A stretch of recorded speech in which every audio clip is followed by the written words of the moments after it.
everyone, and welcome to this King's Fund online event, using data and analytics to underpin better health and care, sponsored by Click. I'm David McGuire. I'm a senior analyst in the policy team at the King's Fund. That means I'm a quantitative researcher by background, much like I'm sure a number of yourselves. I'm really looking forward to today's discussion. Joining me are Ming Tang, National Director for Data and Analytics in NHS England and NHS Improvement, Nick Ward, Healthcare Account Specialist at Click, and Rob O'Neill, Head of Information at University Hospitals of Morecambe Bay NHS Foundation Trust. This is a pre-recorded event, which we're recording ahead of time. We've accumulated a list of questions from you, the audience, on Slido. We'd also like to invite you to submit more questions via Slido during the event. You should be able to see a box next to the video where you can submit your questions. Our panel, myself, and the Fund's Information and Knowledge Service team will look at these questions after the event and post answers to the most popular questions on our website. We'll also sometimes be putting poll questions in that box as well. These will flash up at various points during the session, and it should be on the right-hand side of the video. We'd also like to encourage you to follow the debate around this webinar using the hashtag KFOnline. And you can also find resources in the resource tab, again, to the right of the video. That's enough for me as an introduction. I'd like to now take the opportunity to introduce our speakers. Ming, perhaps you could tell us a little bit about yourself and your role. Hi, thanks, David. Hi, everyone. My name's Ming Tang. I'm the Director for Data and Analytics at NHS England and Improvement. Very much overseeing the work of our analyst teams, both in modelling as well as supporting analysis for policy and improvement as well. Hi, I'm Nick Ward. I've been with Click, software vendor in the BI space for about 9 years now. Spent this whole time working in the analytics space. And just for the past year and a half, I've been working specifically with NHS organisations to help them embrace analytics to improve patient care. And finally, Rob. Hi, I'm Rob O'Neill. I'm the Head of Information at Morecambe Bay Hospitals. I lead on analytics, business intelligence, data science, clinical coding and data protection for the University Hospitals of Morecambe Bay. Thank you very much, Rob. So we've got a number of questions, most of which we've pulled from the Slido process that you would have seen as you were registering. They're centered around a few different themes, which I'm going to put to the panel now. If we could start with information governance. This is something that's changed quite a bit over the course of the COVID pandemic, with different guidance and also different attitudes, I think, being displayed by people working within the system. But there's a few different angles that people have asked us about as part of their registration process. If we could start with the idea of generating data for other uses than direct care, for planning purposes, for instance. How do we do that whilst also respecting and protecting people's privacy? Thanks, David. Sharing data is really vital to the work that we all do. I think it's really prudent for us to treat data all as sensitive and personal data and make sure we've got the controls in place to not re-identify, be that by contractual means or technology in terms of applying pseudonyms to that data. I think we should just treat it with care and respect, and that way then from conversion from a care record type clinical data to secondary use data makes it really possible for us to then reuse. I think having really clear use cases, so not trying to use data for anything and making sure that we're really clear on what we're using that data for will also help protect privacy and make sure that we've got the most appropriate level of detail necessary to do that type of data or that type of analysis. Thanks, Ming. I agree. I think for me, it's been really clear and transparent about the aims, the analysis one's wishing to do, and the benefits that will deliver to patients. Also, having a really clear framework, so having a mechanism to communicate that and to manage the development of data flow specifications, sign-off criteria. For us, that's been important. So a sort of digital platform to facilitate the information governance side, remove the need to undertake a large paper exercise. I think finally for me, communication. Looking back and learning lessons, communicate, and that really has helped us be transparent and implement appropriate data sharing arrangements. I know that this is one of the things that, for example, a place like Berkshire looked at as one of the foundational building blocks of their ICS. One of the first things that they did was they started to sit down together across different organizations and think about how they were using data at the moment, what they wanted to move towards, and then use that as sort of framework of what they were going to build upon and use as a direction of travel going forward. Rob, that point about communication, it's vital around these sorts of things. People can feel unsure of what their data is being used for, or just what the fundamental purposes of things are. What have some of those conversations looked like in your area? So you're right. So I think it's about having a really clear strategy. So I would really encourage people to think about an analytical strategy that sets the vision for what one's wanting to do. So if you think about population health, bigger scale analytics, having the right data sources, data repositories in place, and having the right data protection controls on top of that is absolutely key. I think for us it's around focusing on the patients who require the most support. So if we're thinking of transforming health services, think about population health, think about the patients with long-term conditions, for example, the patients who are really difficult to deliver health to, whose care needs to be addressed as part of any ambitious health transformation program. So I think focus on the patients who are in need, focus on the clinical pathways which are need to be transformed to facilitate improving their outcomes, improving their health, making the healthcare more efficient in doing so, and work with stakeholders. So in an integrated care partnership or an integrated care system, primary care absolutely key, community services, as well as acute services and other stakeholder groups. And some of the regulations around information governance have changed in terms of how they've been used and enforced over the course of the pandemic. How has that affected planning at a local level, as well as some of the more national picture as well? And do you expect some of these changes to hold longer term, or would you hope that they do? So I think the COPI, the Control of Patient Information notice that was issued by the government during COVID as a pandemic, really reinforced the desire, but also gave certainty around sharing was okay, and that during the pandemic to have that data available was critical.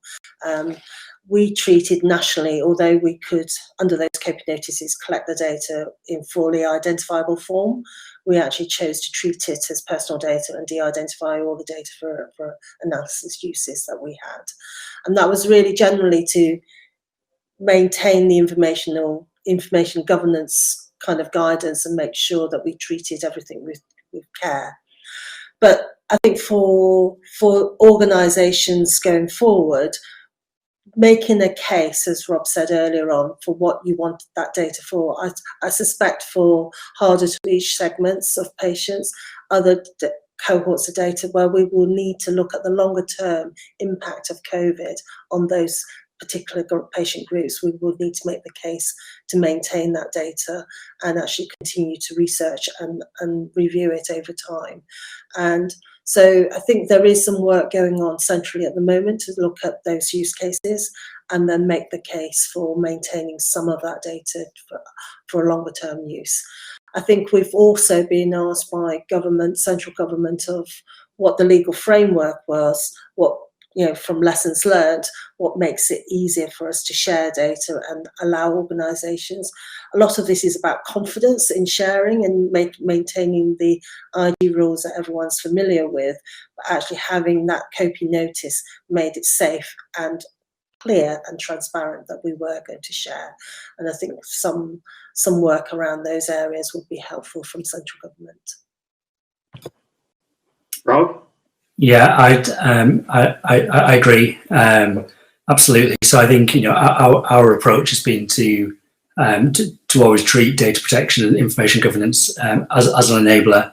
And to ensure that we're having the conversations at the start of the process rather than traditionally. I think there's probably a feeling from within the information governance community that that they may be bolted on to the end of a process, which is absolutely not the right way of doing things. And I think I agree with Ming. I mean, I think the people working in the analytics industry and within healthcare are looking to do the right thing, and they're looking to work transparently and openly, but also have the guidance of a shared understanding. And this is how we work with data.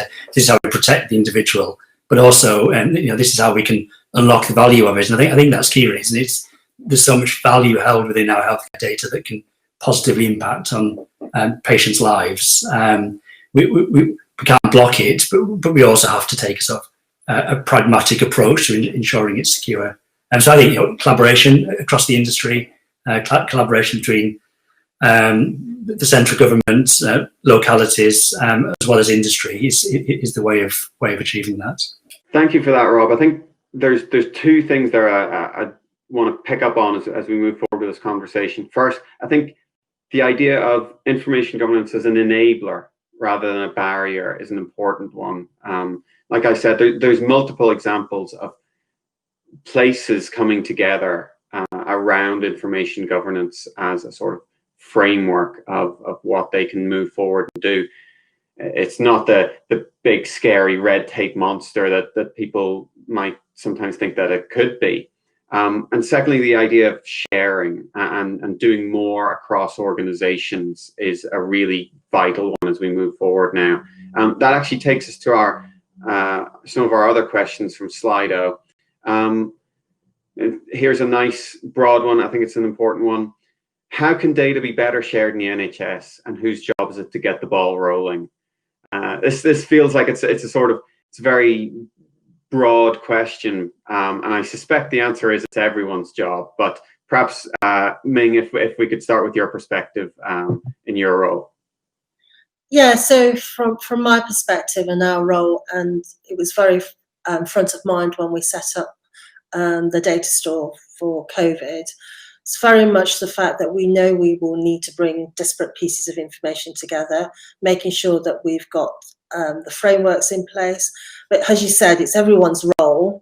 If it's a locality, how to understand what purpose you're bringing that data together, and not assuming that just because you've got a wide set of data sets, it can be used for everything.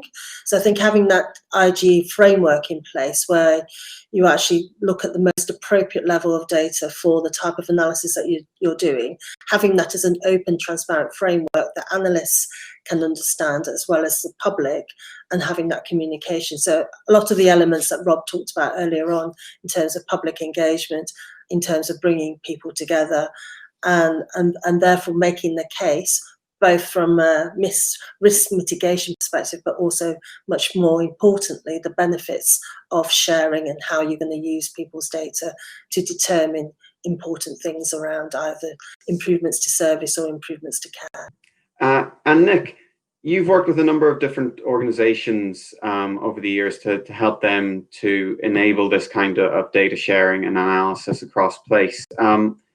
Could you tell us about some of the things that come through in the initial conversations and some of the changes that have happened? Yeah, absolutely. So I think my experience so far has been that most organizations haven't been inclined to share their data. It sometimes comes down to a question of ownership, and I think in the frame of information governance, people are more risk adverse and don't want to share right from the off. It's easier just to not share anything and avoid any negative questions.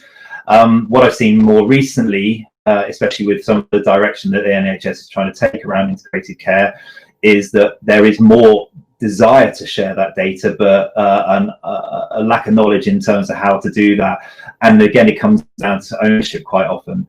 I see some organizations willing to be the host for data sharing, whilst the organizations they want to share data with are a little reluctant to provide their data to another organization to take responsibility for it. So it occurs to me that a kind of centrally shared repository of some nature would be the way that this could be enabled, allowing multiple organizations to jointly share ownership of the data sharing practices, take responsibility for their own sets of data, apply the necessary governance around it to allow different levels of data to be accessible to different people within their own organization, but also within other organizations.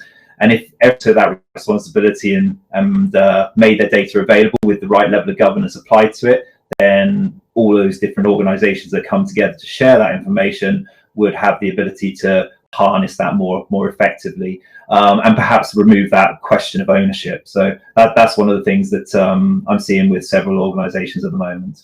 And Rob, how did the transformations that you've seen in your area sort of begin? What was the catalyst for that, if we're initially starting with how the ball gets rolling? Yeah, sure. So so the catalyst for change was for us, and I'd argue for healthcare, full stop, globally, is the need to transform services.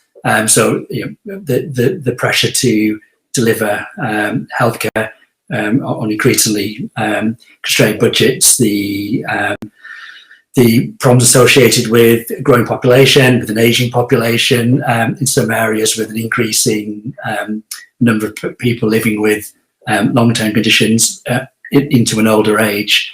So in terms of the locality I work in, all those factors are present: significant financial challenges, significant variances in deprivation, significant variances in health outcomes and quality of living for citizens. So it was really the mandate to change, was absolutely there. And again, I guess I can't stress too strongly that that mandate is there across the UK, globally. So it's need to change. I think, for me, it's who takes ownership. Everyone takes ownership, but also we need some trailblazers, some people who are prepared to stand up and say, this is the right thing to do. We want to change the way that healthcare is delivered. We want to do that through using, data. We understand data. We understand the power it has, and we understand that we can use it to really change the way service is delivered, impacts on people's lives. So I think you need people prepared to stand up and do it, but do it with transparency and conviction.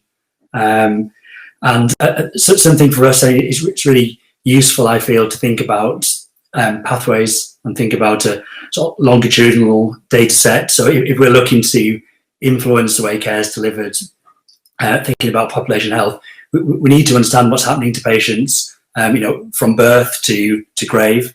We need to understand the various interactions they have or don't have with care services and other organisations, stakeholders along the way. So thinking about a longitudinal record, thinking about a care pathway, the only way you can do that is to have an interconnected set of data. We can't have data silos.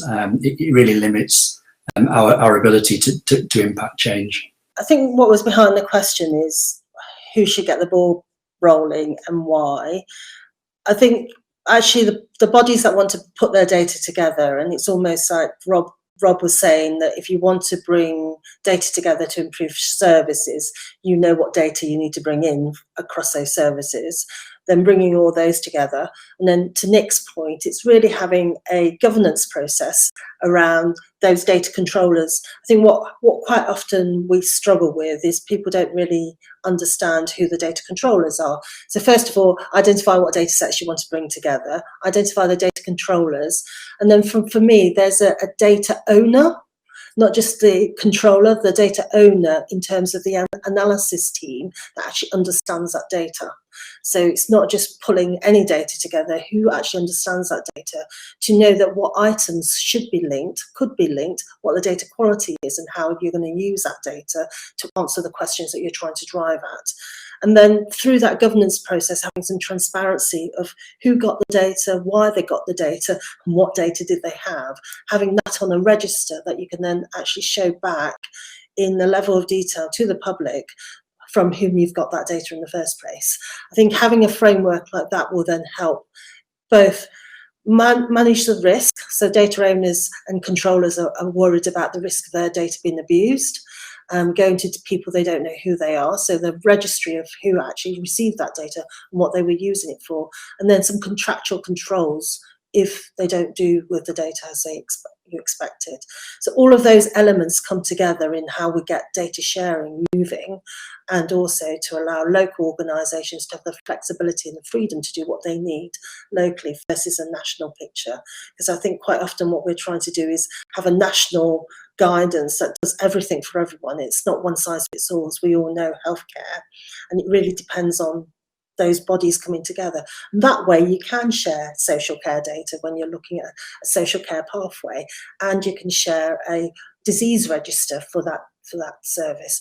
So I guess it's being a bit more specific, a bit clearer on what your purpose is, and then making sure you bring the data together for that purpose, rather than the data lake, which chuck all our data in, then everybody gets everything. I think those days are what made data sharing really difficult, when we didn't have a clear purpose and we just wanted to use everything for everything. Does that make sense? Thanks very much, Ming. It's a great crystallization of what we've talked about into a practical, almost checklist of things to think about as you start to move through this process. That I suspect a lot of people can get overwhelmed. I think there's so many different things if they're not familiar with digital technology and data generated by it. And I think there's also an interesting dynamic that we've often seen at the fund of people look to a national set of guidance or some sort of steer from the centre, because that's often the dynamic of change in the NHS, is there will be some sort of central coordination of things. But I suspect longer term now, as we start to move towards population health and integrated care systems, that dynamic of change will increasingly come from the local level rather than the national. And that has certainly been the principle throughout most of the digital change projects that have happened within the NHS. The days of the national programme for IT are long gone. We're not going to wind up with a central system of one EPR anytime soon. Instead, we're going to have local places develop their own systems that then connect together. And I think what you've just outlined there is a really interesting sort of foundation of how you start that process and how you make things happen the right way. One of the problems, though, that the NHS always faced is connecting those different systems, is making sure that the information generated by different organizations can be shared across place, both for planning purposes, which is a lot of what we talked about, but also for patient experience. You know, there's that classic thing of you go to the GP or the outpatient appointment and you have to explain for the third or fourth time what your condition is, who you've seen, what you talked about, all of that sort of thing. Sometimes it's referred to as interoperability. If everyone watching have heard that term and weren't quite sure what it means, it's getting those different systems to talk to each other. I've been in England now for 6 years working in this field, and I think the dynamic around this has shifted significantly. And like I just said a minute ago, it started to focus on the local area to start to connect these things up.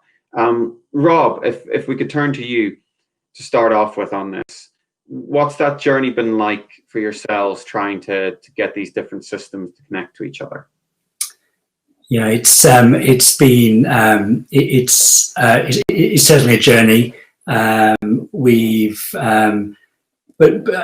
I think for us, lessons learned is as I guess a customer, an NHS organisation with various relationships with other entities, other care providers, but also suppliers.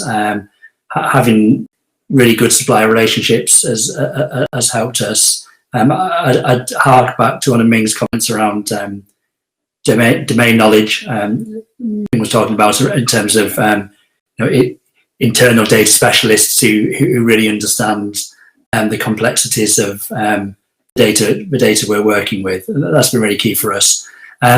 So yeah, I mean, I think interoperability is key. Being able to extract data in a timely manner and having the right technology to do it is absolutely key. And that's changing all the time. I think the days of really traditional extract, transform, load are changing. So I think it's keeping that technology, making sure that data availability is good. I'm a real advocate of as near to real-time data as one can use, and the benefits around that. It depends on the use case. Having the right data management platform in place, and again, you've talked about sort of regionalization of this type of work. I think that's right. So understanding your geography and the scope of the data you're wishing to integrate, and making sure that you have the right technological platform in place that will facilitate that. They've been the main sort of learning points for us. And on that, Rob, what were some of the questions that you asked yourself about what you wanted from systems? Was it about, for example, the corporate needs of the organization? Were there requests coming through from clinicians for specific things? What are some of the factors that motivated towards certain kinds of change? Yeah, we really focused on the use cases that were focused around care pathways, particularly patients with long-term conditions. So we aligned ourselves to clinical experts. So for thinking about undertaking a sort of population health type analysis for stroke pathways or respiratory pathways, we sought a clinical champion, and that was often both a primary care physician and also an acute specialist. So sought a clinical champion who could articulate the change in care delivery, in care outcomes that was required, and then work backwards with them and other stakeholders involved in utilising systems to understand what data was required for that, and then build that into the process for being able to find it, extract it, integrate it, and then utilise it. So yeah, clinically led, absolutely, and that ties into the previous conversation around having a really clear understanding about the objective and what we're looking to do, building the right data protection framework in place around those data sets. This has always been one of the things I've banged on about, is the idea that digital change should be clinical change. There shouldn't really be a difference between the two. They're still in aid of improving the quality of care that you provide to your patients. You mentioned there, Rob, the importance of the relationship with suppliers. Nick, if I can turn to you then. One of the things that has always come through is that rapport, that relationship between supplier and healthcare organization and digital transformation and in the use of data and the integration of systems. What are some of the key things that you often think about in your role? The main thing we think about is that we've got the expertise around the technology, and the healthcare organization has got the expertise around what is required from a patient care perspective. If we can marry those two functions together, then we're all going to benefit from it.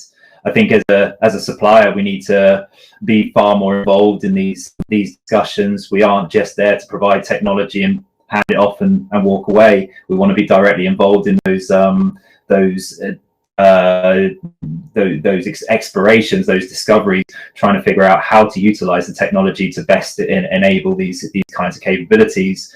So when we're talking with an NHS organization, whether it's a new customer or new potential customer, or indeed an existing customer, what we're looking to do is try and share the knowledge that we've found from all of our previous experiences, to help that particular organization understand what the potential is if they were able to overcome some of these hurdles. So in terms of integrating the data together, our technology enables that very, very capably. And if we can help people understand, well, if you have got all these different sets of data, in providing context and relevance within them, you're going to understand the situation in a greater level of detail in order to make an appropriate change. And that's what we're always driving towards. And that's what we always try to encourage the organizations we work with to think about. How do we go away from just traditional reporting, seeing what happened last week, to how can we explore information in order to find new potential?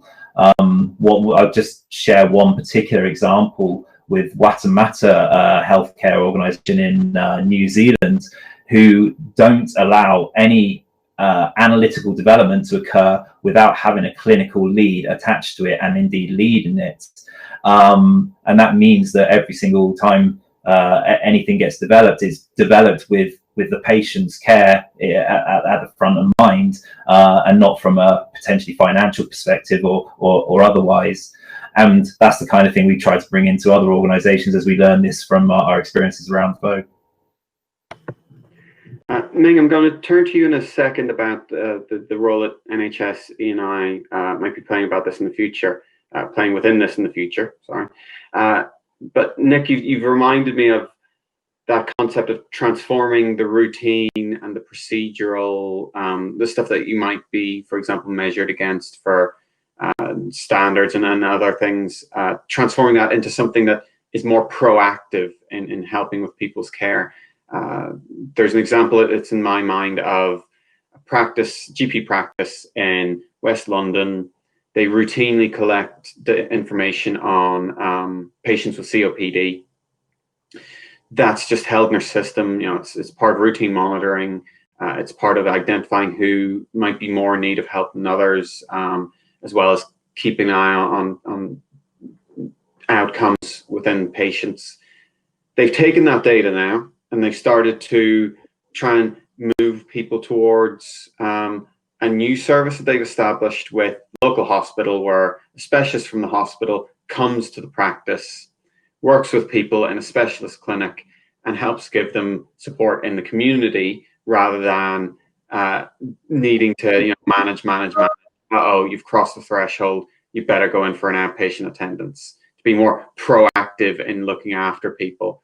And then they're now starting to look at how they can use that to then monitor things more generally and establish risk stratification of who could potentially be at risk from COPD in the future. There's really powerful things that can happen through those data sets.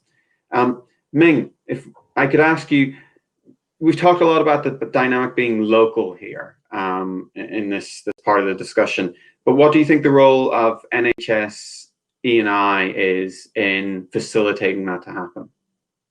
I think I look at health as an ecosystem. I think it's variable, it's differentiated, and it's really, and if you look at data linkage and you look at data interoperability, you've almost got to treat it that way. So the technology's moved on.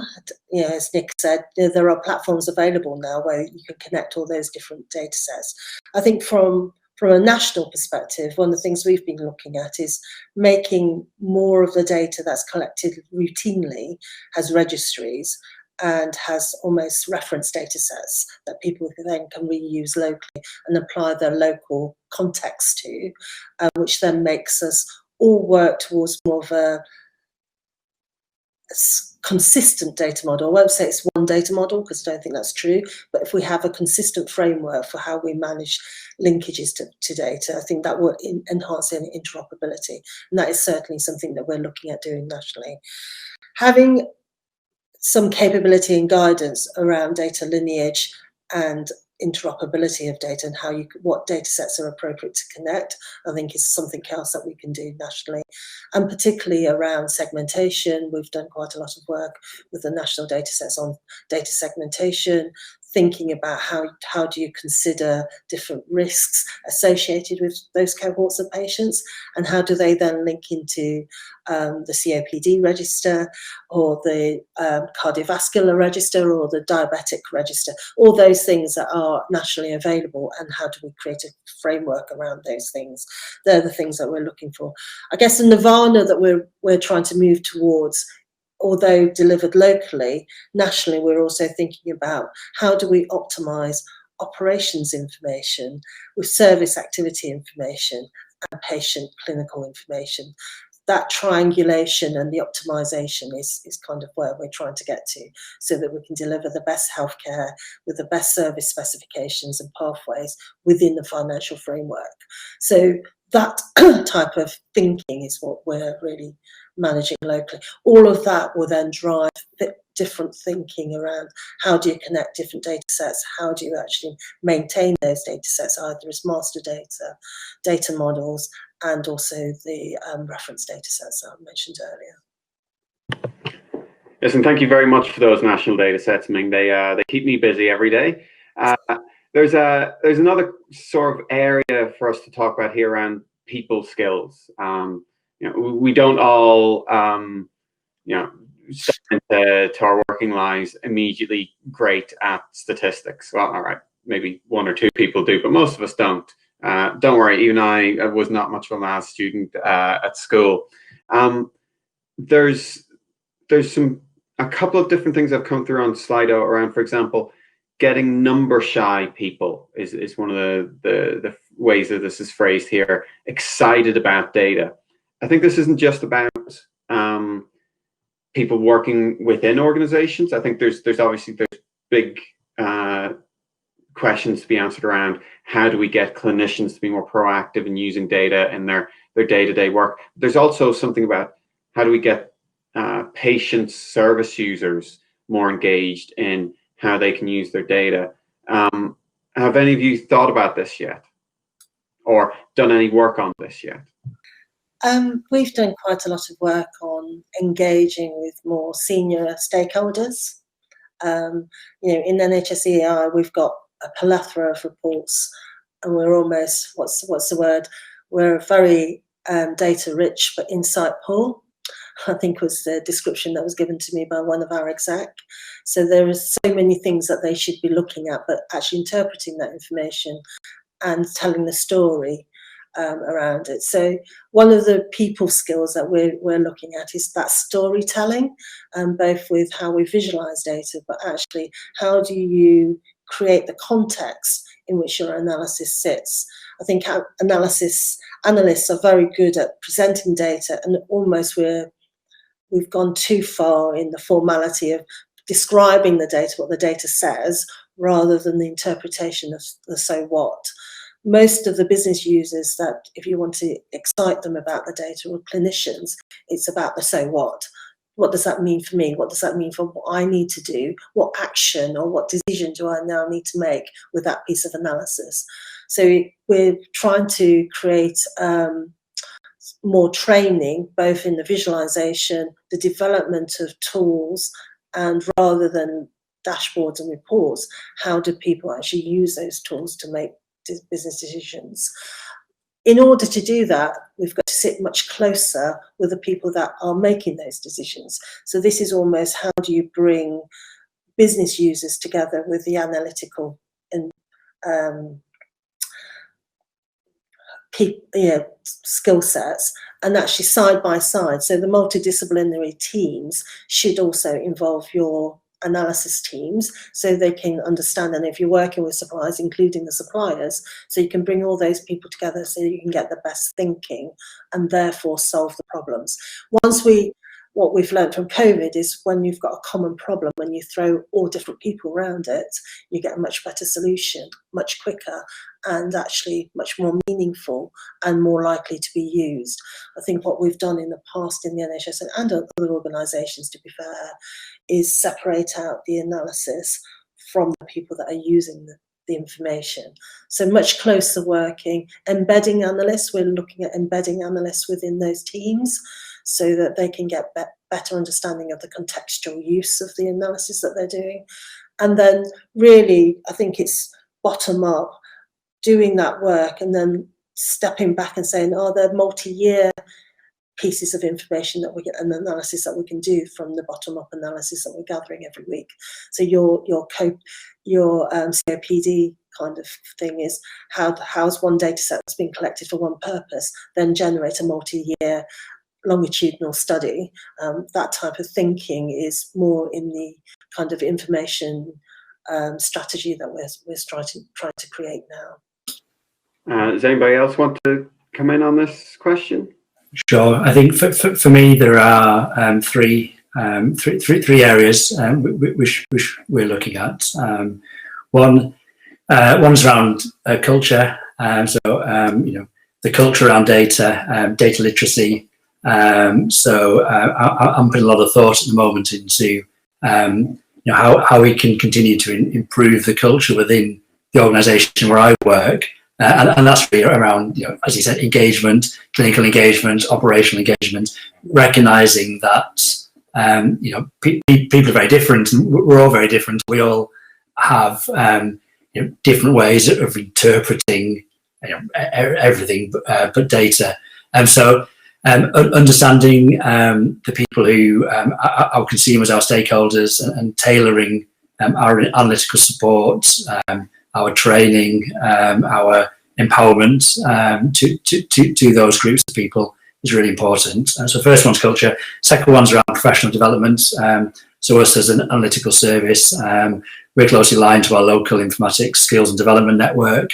We've got someone in my team who set up a data science network within our region. We're closely tied into our local university, and we have development tracks for staff to be embedded as master's degrees students within our team and to work as data scientists, to work on live, real healthcare orientated data science problems. And then we're looking to benefit from that organisationally in terms of being able to offer positions to talented individuals.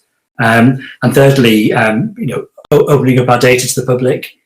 So public facing analytics, I think is really important. We're displaying analytics around what's happening within our system around the hospital sites on digital screens, and as a way of engaging with patients. The public are the patients of the health service, engaging with the public around understanding how healthcare is delivered, how it's impacting on populations is really important.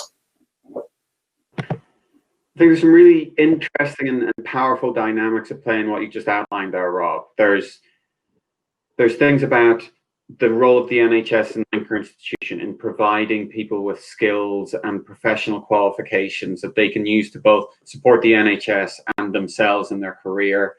There's things about continuing personal development, professional development, which is, we know, one of the things that the NHS has struggled on in the last couple of staff surveys. I think there's a key overlap here with the idea of retention and supporting people to be more excited in what they do in their work within the NHS, to diversify their roles. Nick, if I can turn to you, I know data literacy is one of the things that you've been thinking about as well, haven't you? Yes, absolutely. So it's very close to CLIC's heart. It's an initiative that we're very much championing, and not just within healthcare, across every industry around the globe. We think data literacy is a fundamental pillar of any kind of successful analytics and data approach. The more that your organization has the ability to read, write, understand and argue with the data, the more they're going to be able to take advantage of that. And that shouldn't be just within the analyst and developer team. That shouldn't be within just the senior leadership or executive team. It should be across the entire board. And not everyone needs to understand how to do deep level mathematical statistics, but they do need to know how to interpret the data that is going to be relevant to them. So we have a concept that you need to first and foremost baseline your organization and try and understand what kind of personas that you have around the organization and what they're going to need from data and what they're going to need to be able to do with that data, such that you can figure out what the right learning plan is to help them along that journey. And we have a lot of free resources to help with that, and not from a click perspective, but from a general data literacy perspective. We work with any organization on this, whether they're our customer or not. It's very important to us, and we really do want to champion it. There's a couple of other concepts that I think can be useful and perhaps work in other industries but haven't really been tested out in healthcare maybe. And one concept would be gamification, creating scoreboards, leaderboards, etc., to help people understand where they are in the organization will make them want to interrogate the data further. But not if you only give them the scores and just say, well, you're really high, you're really low, they're not necessarily going to get much from that. And it comes back to one of Ming's points, which is you then need to be able to give them the context, explain to them, storytell to them within the data interface, if you like, to help them understand what drove those scores perhaps. And help them answer the question of what can I do to improve? What is the changes that I can make to create an effect on that position that I have? So that, I think that's another fundamental thing. So coming back to another point Ming made was at the moment a lot of this work is left to the analysts, and it really needs to be business user led, if you like. And I personally think analysts ought to be coaches, if you like, where business users are determining what kind of outcome they're trying to affect, what are the questions that are going to allow them to change that outcome, and then the analyst can help them understand what data sets we can work with, how we can bring those together to really drive towards the answers that are going to allow for that kind of change. So the more the business user is able to work with that data under the coaching of an analyst, perhaps, the better the outcome is going to be. The other thing would be, how do you design the ways that business users can interrogate and explore data? And we're very used to Excel spreadsheets, and people that are number shy really aren't going to enjoy working with them. Using visual analytics is a better way to do those things, and giving them more visual interface is great. But if they look at it and don't really understand what they're looking at and what the different charts and objects are that are trying to describe for them, and indeed what questions that will answer and what that will allow them to do, they're not going to get very far. So one very simple technique that has been very successful is just changing how you name charts. For example, when you're giving an interface to a business user, instead of saying number of patients by ward, how many patients sit on my ward ? Will be a more effective way to help a business user understand what exactly that piece of information is helping them to decipher. So there's a few different concepts, and all of these come kind of into the realm of data literacy, really. But there's a lot of different approaches that can be taken to make sure that people want to engage with the information and are successful in doing so. I think you've made a great point there, Nick, a number of very good points, in particular about how do we get people engaged throughout organizations in making better use of the information that they have, and is very powerful. It's reminded me of a story about a fundamental issue that sprang up in Liverpool. They rolled out iPads across a number of different wards to encourage people to enter data directly at the bedside. And they went down to see how it was all being implemented. And lo and behold, there was a nurse doing her rounds, iPad in her hand, turned the wrong way around with a stack of Post-its on the back, where she dutifully wrote down each observation to then bring it back to the computer and then copy it from the Post-its into the computer. You gotta love that kind of potential transcription error when you're looking after data quality. I think they fixed that in the end. They engaged people much more earnestly. I think with the time remaining, maybe we could turn to the future of the NHS and data. there's some really exciting stuff that's happened actually during the course of the pandemic in terms of transformation and new use of digital tools. And that's going to generate a tremendous amount of information going forward into the future. And in particular around the importance of integrating systems at an individual and a population level. There's a request from Slido here about how we can best use this in the future. We talked about some of this in sort of broad strokes already, but maybe, for example, Rob, could you tell us a little bit about some of the plans in Morecambe Bay in your area? Yeah, absolutely. So, I mean, a number of things. When if we're thinking about high performing healthcare systems, we've talked already about culture, about data driven culture. So what's key for me, utilizing artificial intelligence to better drive healthcare transformation. So I'm thinking about natural language programming, machine learning, and robotic process automation, RPA. So utilize data science to drive forward healthcare delivery. Within analytics, we see that's been really key, sort of moving away from historical reporting to being able to really accurately predict what will happen in the future and be able to develop sort of tangible tools that will help clinicians deliver better care, and be that to be able to predict whether a patient's at risk of developing a certain disease, or being able to predict whether a patient will or will not attend an appointment in a given care setting. There are some really, really good, clear cases where we can use data science driven approaches to really inform the way that care models are developed. I also think it's important to think about how we progress the analytics approach that organisations use to put analytics at the point of care. Generally, historically, analytics has been a sort of bolt-on process that tends to sit outside of care delivery. If we're thinking about a maturing health system, analytics needs to be part of the clinical decision process. When clinicians are interacting with patients, so analytics-driven care at the point of care, and also for me, I think it's important to think about, as we learn from the lessons from COVID, how do we unlock data? So a lot of people talk about supply unlocking, particularly the big EMR systems. We need to be thinking about open data sets, developing standards so that we can integrate relevant data to drive better analytics, to drive change. That would be integrated data from EMRs, integrated data from the community, from primary care, but also increasingly the Internet of Things.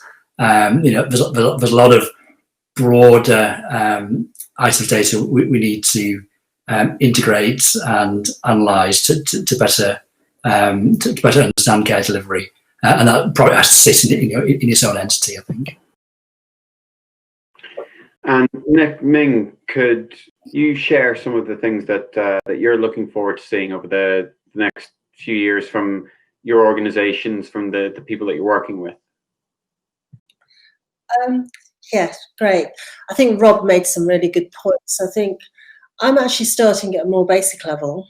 What we're focusing on is just more timely data nationally, rather than data with such a lag. What COVID has taught us is actually more timely data is vital to some of the decision making and the use of data and the adoption of data. So it's very difficult to get a business user excited about the analysis that you've done when it's so far in the past that doesn't impact their decision making going forward. So we're looking at what technology advantages. So how do we look at direct collection? How do we use better, more open frameworks to integrate with different data sets? The data platform that we've been using has been very good for some of that.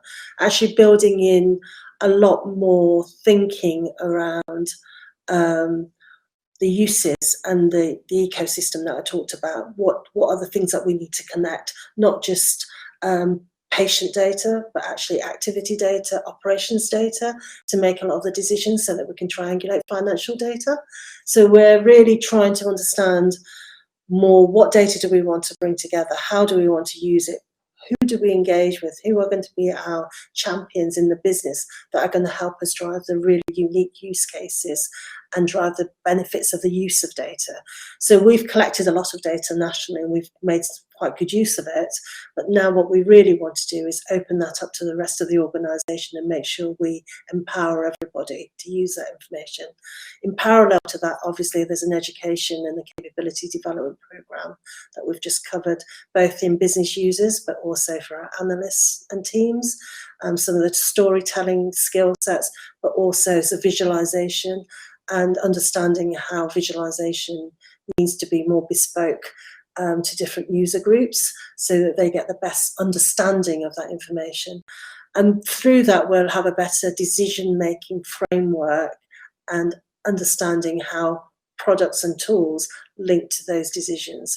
What we really want to move away from is just central reporting to how do we create tools and assets and data assets that actually support decision-making on the coalface or whoever, whichever business user group that we're targeting.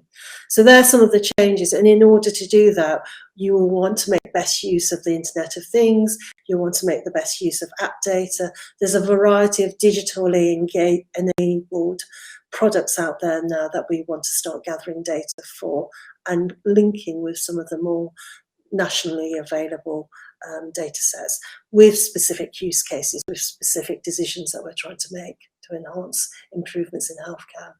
So although it's a simpler building block, I think when you connect all those things together, it becomes a much more comprehensive way of developing a data foundation that then enables an analysis capability, which then helps support a decision-making improvement to the business. And that's those three layers is what we're trying to create.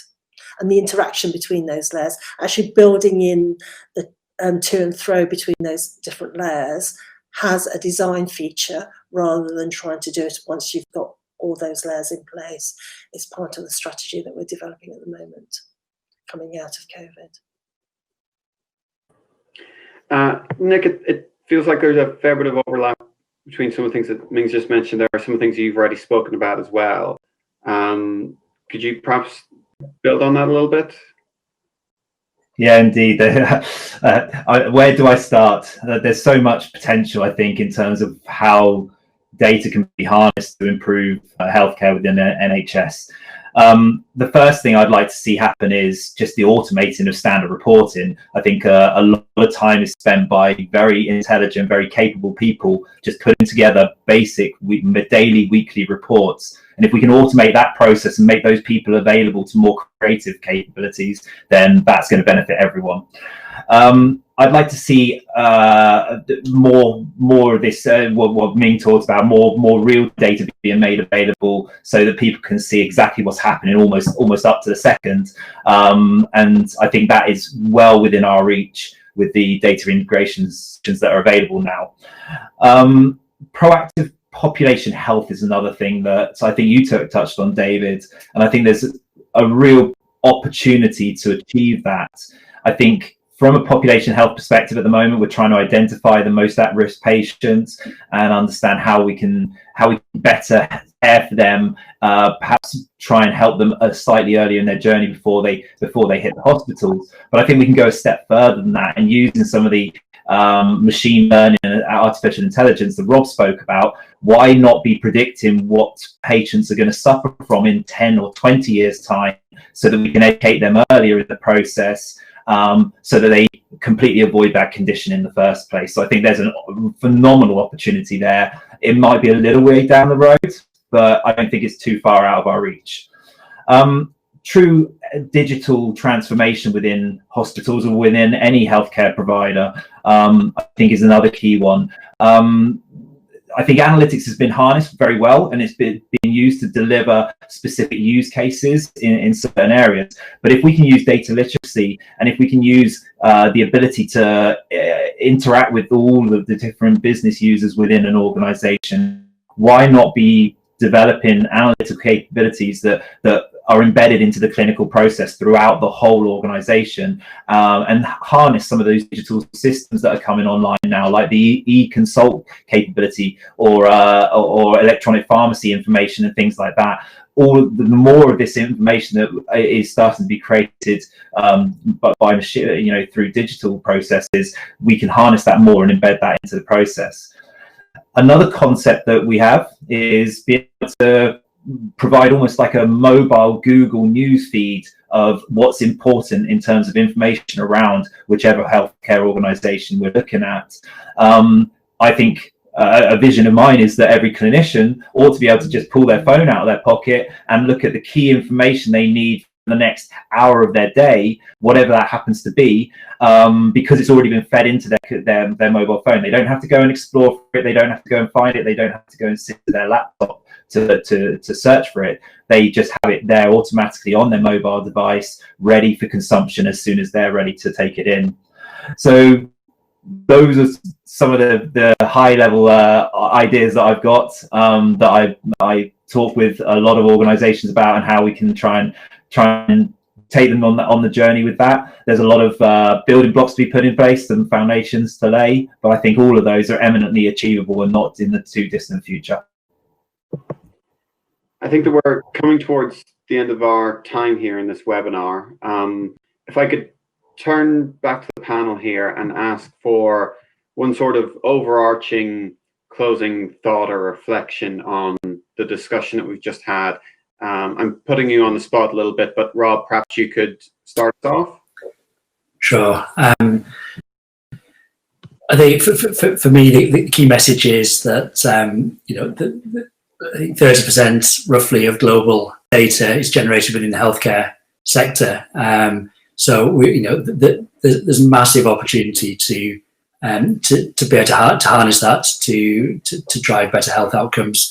I think it's really important for me that organisations, health systems recognise that success will only be delivered upon adequate investment, and that's something we're probably not very good at talking about in the NHS, given the financial constraints. But if we invest in analytics, if we invest in data management, if we invest in data science and artificial intelligence upstream, then we will be able to deliver the value downstream.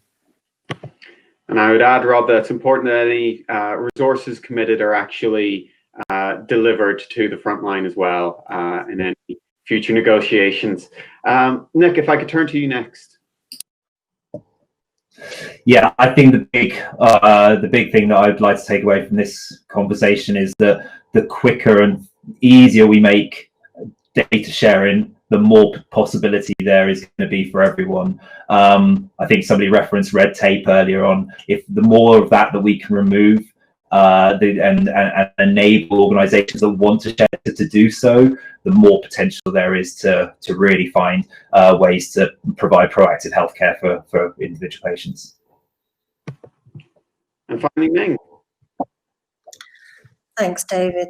I think it's been a really good and interesting discussion. I think the things I will take away is, as an ecosystem, health needs to embrace both the building blocks so they can be agile and nimble, some of the data foundations around IG so that they can apply it to their local contacts, but very much kind of embrace the openness of data and the connectivity of the different systems so that we can operate as an ecosystem.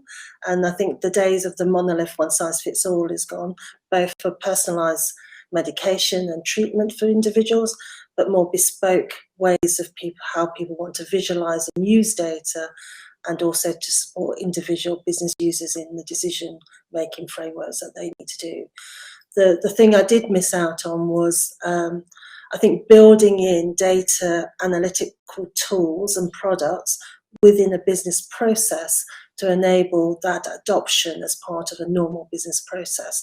So if you are bringing a multidisciplinary team together, what's the information that they're going to use? What's the tool they're going to use as part of that discussion? Or if you're going to do an operations update, rather than everybody being sent the update report by paper?